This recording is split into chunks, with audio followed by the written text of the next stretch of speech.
Good evening. Welcome to South Asia Newsline. I'm Lipakshi Khurana. Here are the top stories we're tracking for you on Monday, the 11th of September.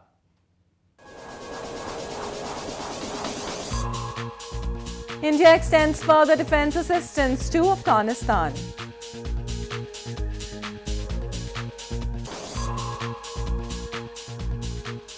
Nepal Prime Minister Deuba expands cabinet for fifth time, 3 new ministers sworn in.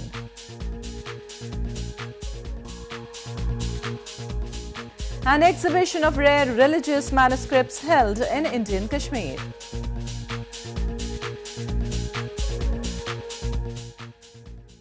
And now for all the details, 2 Pakistan-based Hizbul Mujahideen militants were killed in an encounter with the security forces in Kulgam district of Indian Kashmir on Monday morning.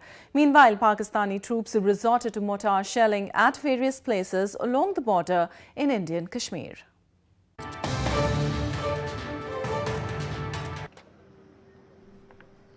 Security forces gunned down 2 militants in an encounter in India's northern Jammu and Kashmir province on early Monday morning. Acting on specific intelligence inputs about the presence of militants in a village in Kulgam district of the province, security forces launched a cordon and search operation. While the forces were conducting the search operation, the militants fired upon them, forcing them to retaliate. Meanwhile, security personnel also managed to arrest a terrorist identified as Adil. He could have been killed by the forces. There was no other way out. But we preferred to give him a chance to live. We preferred to give him a chance to come to the mainstream. An AK-47 and 1 Insas rifle were also recovered from the possession of the militants. India accuses Pakistan of infiltrating militants across the de facto border to carry out attacks, a charge Islamabad denies.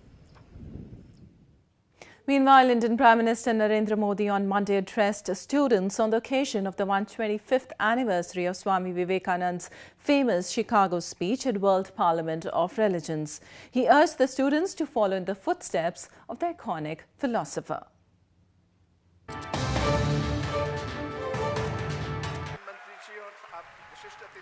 Indian Prime Minister Narendra Modi on Monday said that 9/11 became widely spoken about after 2001, but there was another 9/11 of 1893 which the India remembers. Modi made the comments in India's capital city, New Delhi, while addressing students on the occasion of the 125th anniversary of Swami Vivekananda's speech at the World's Parliament of Religion.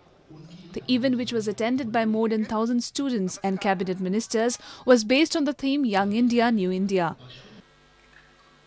आज 11 सितंबर है।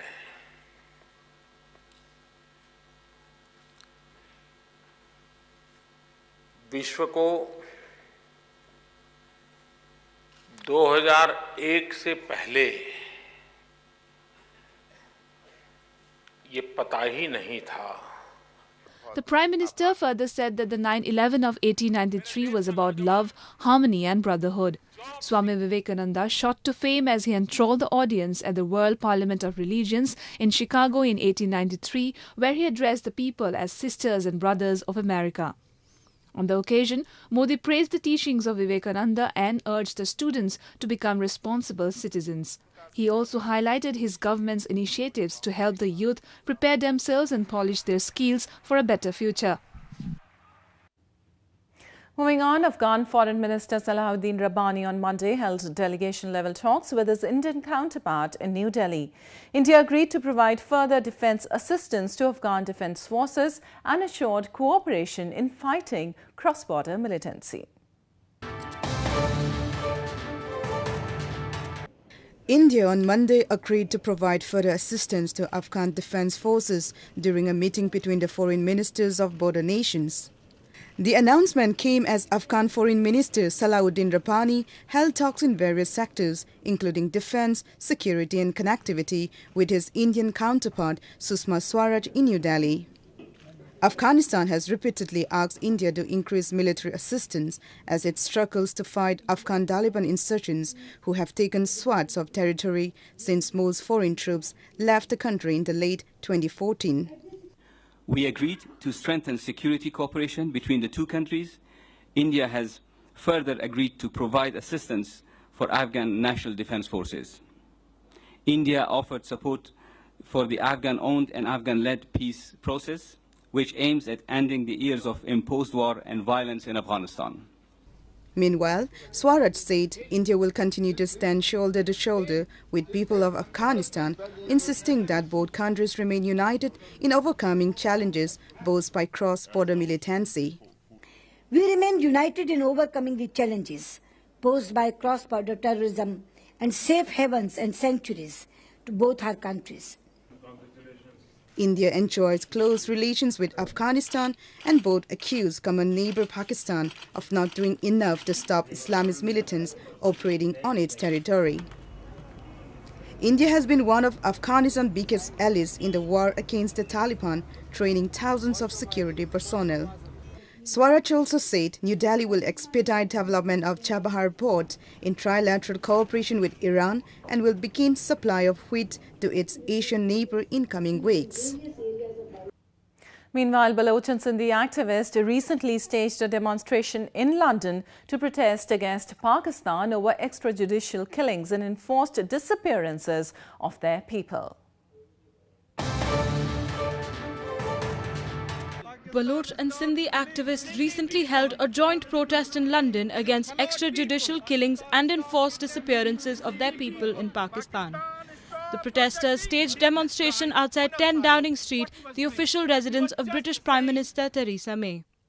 They also submitted a petition to the office of the British Prime Minister stating British aid to Pakistan should come with strings attached to persuade Pakistan to stay committed to human rights and observation of international law as per the UN Charter. We are here to ask the UK government to press upon Pakistan to stop these heinous crimes against humanity. These crimes which Pakistan is conducting against Sindhi people, who are peaceful people, who are struggling for their national rights, who are struggling for human rights. Even the journalist has been disappeared. Listing out the atrocities done by the Pakistan military, the petition also stated that the extrajudicial killing of political and human rights defenders have become a norm in Pakistan, where the security agencies are operating with impunity. And renowned American historian Nancy Hatch Dupree died in Afghan capital Kabul on Sunday.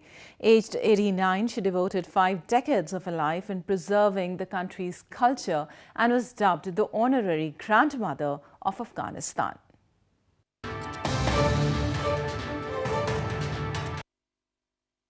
Renowned historian Nancy Hatch Dupree, who helped set up the Afghan Center at Kabul University, died in Kabul city on Sunday. An educator and archaeologist from the United States, Dupree arrived in Kabul in 1962. Known as the grandmother of Afghanistan, she spent much of her life collecting and documenting historical facts on Afghanistan, which are all now housed at the Kabul University Center. She was calling herself an old monument, and a lot of Afghans called her the grandmother of Afghanistan. In reality, she was a school for a lot of young people, for the younger generation, especially for the young researchers. Despite of the war in Afghanistan, Dupree was always hopeful for the future of the new generation and the country. Moving on to news from Nepal, Prime Minister of Nepal Sher Bahadur Deuba expanded his cabinet on Monday for the 5th time. 3 new ministers were sworn in from the Rashtriya Prajatantra Party.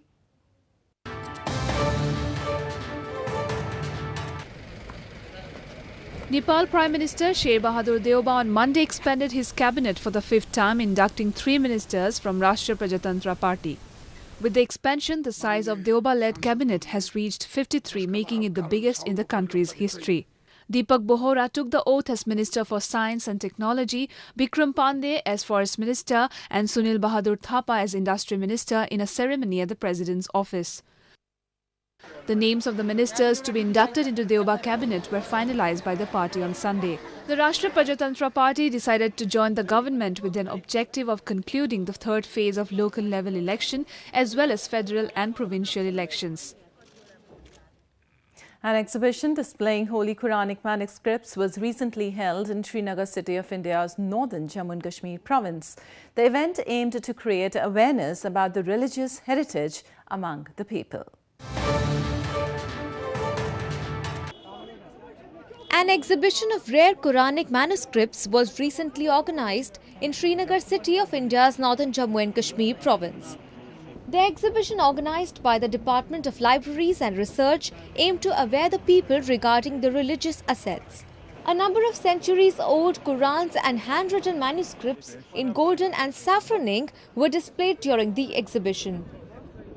Initiatives हैं जो आज की generation को मालूम नहीं है, तो इसीलिए तो एग्जीबिशन का इनेकाल किया गया है कि आज की जनरेशन कम से कम देखे कि हमारा वर्षा क्या है, और ये वर्षा हमारे पास बेबहा वर्षा है। सिर्फ मैं बता दूं आपको, मेरी लाइब्रेरी में 5,500 से ज्यादा मैन्युस्क्रिप्ट्स हैं, जिसमें ये जो आज कुरान शरीफ के नुस्खे हैं उसी में ये पार्ट ऑफ दोज मैन्युस्क्रिप्ट्स हैं। Two holy Qurans with wooden bindings were the main highlight of the exhibition. Visitors demanded more such type of events should be held in coming future. The Department of Archives and Archaeology also displayed their collections of old manuscripts, but the maximum collections were of the Holy Qurans. Well, that's the way it was in South Asia this evening. Before we conclude, the top stories once again. India extends further defence assistance to Afghanistan.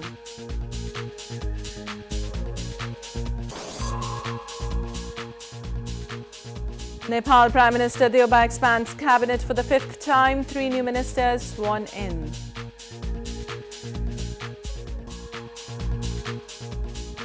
An exhibition of rare religious manuscripts held in Indian Kashmir.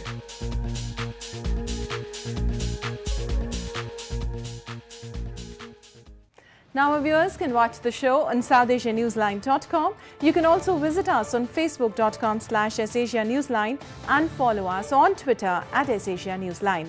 That's all in tonight's edition. We'll see you same time tomorrow. Good night.